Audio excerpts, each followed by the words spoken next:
Bom, na videossíntese eu escolhi falar sobre relacionado ao Kant. Eu decidi falar sobre a igreja, né? Que é um tema bem relacionado ao que o Kant escreve, né? Uma vez que ele é um cara iluminista, então os limites da lógica e da razão são bem tratados por ele, né?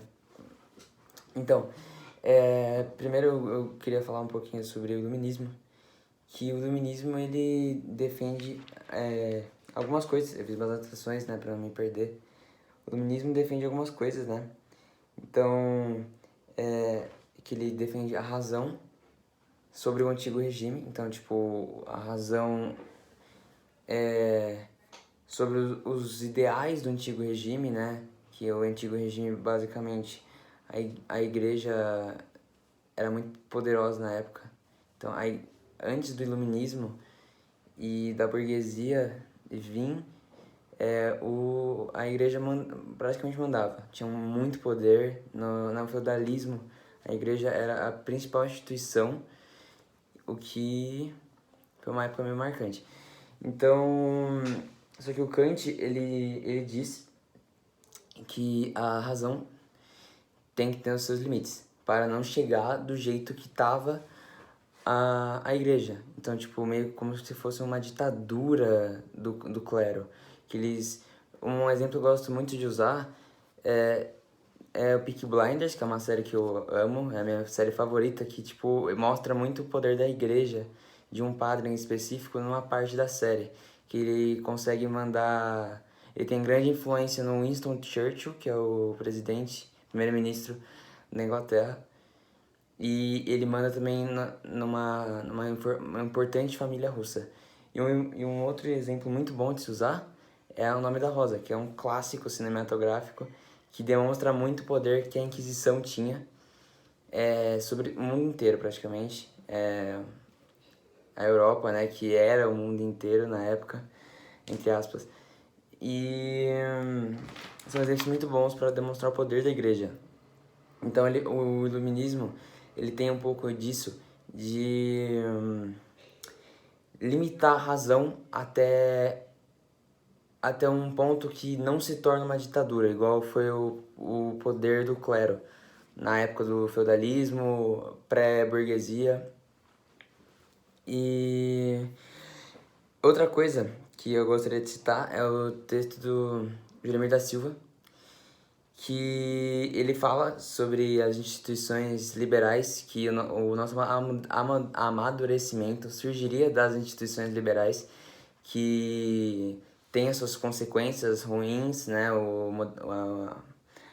a modernidade, mas a nosso amadurecimento surgiria na modernidade, porque a gente teria instituições liberais, que a gente teria liberdade de expressão, ao invés do clero, que a gente não poderia nem escolher outra religião, que a gente já poderia estar sendo queimado pela Inquisição. Então, a liberdade de expressão era muito importante para o amadurecimento pessoal do ser humano.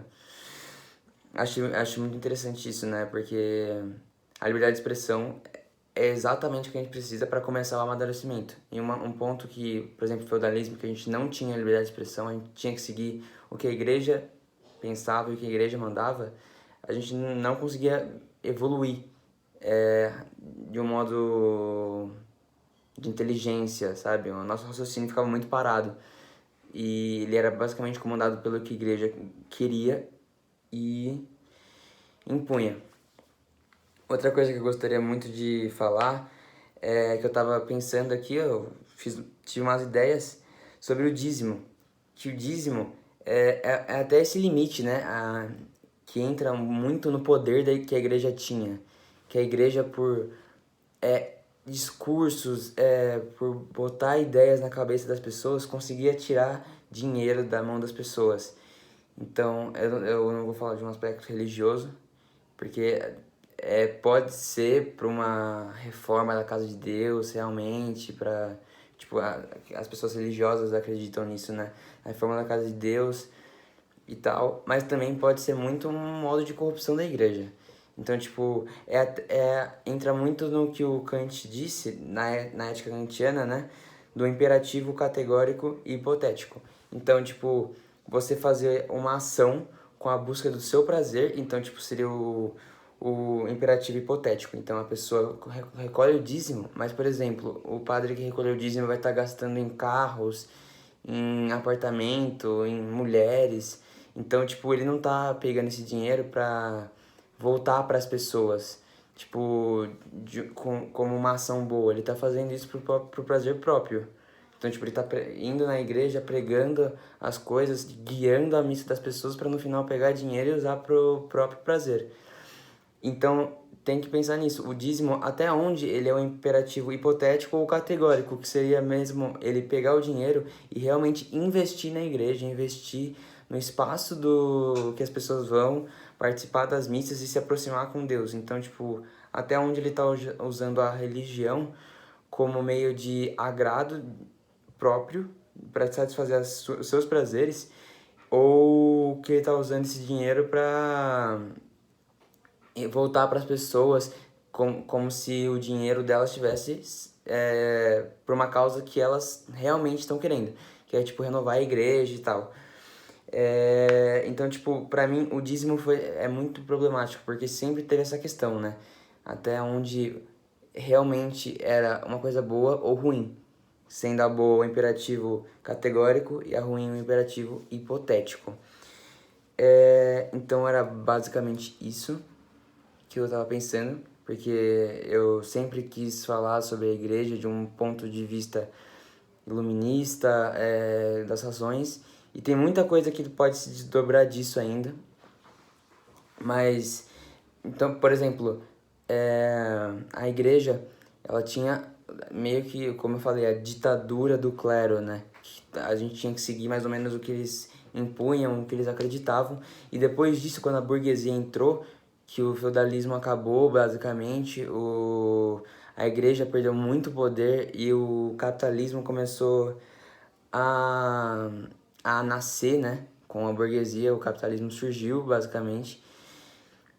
As pessoas começaram a ter liberdade de expressão, liberdade de trocas, sabe? Então, tipo, o mundo começou a se renovar. Então, inclusive foi a partir daí que começou o que a gente chama de modernidade, que as pessoas tiveram liberdade de expressão, o que gerou liberdade de expressão artística, de expressão, tipo, até mesmo por meio de discurso. Diferentes religiões começaram a ser divulgadas para o mundo. Então, essa foi a época de modernidade, que também entra no texto do Antônio Cícero, que de constante transformação do mundo que inquieta o humano.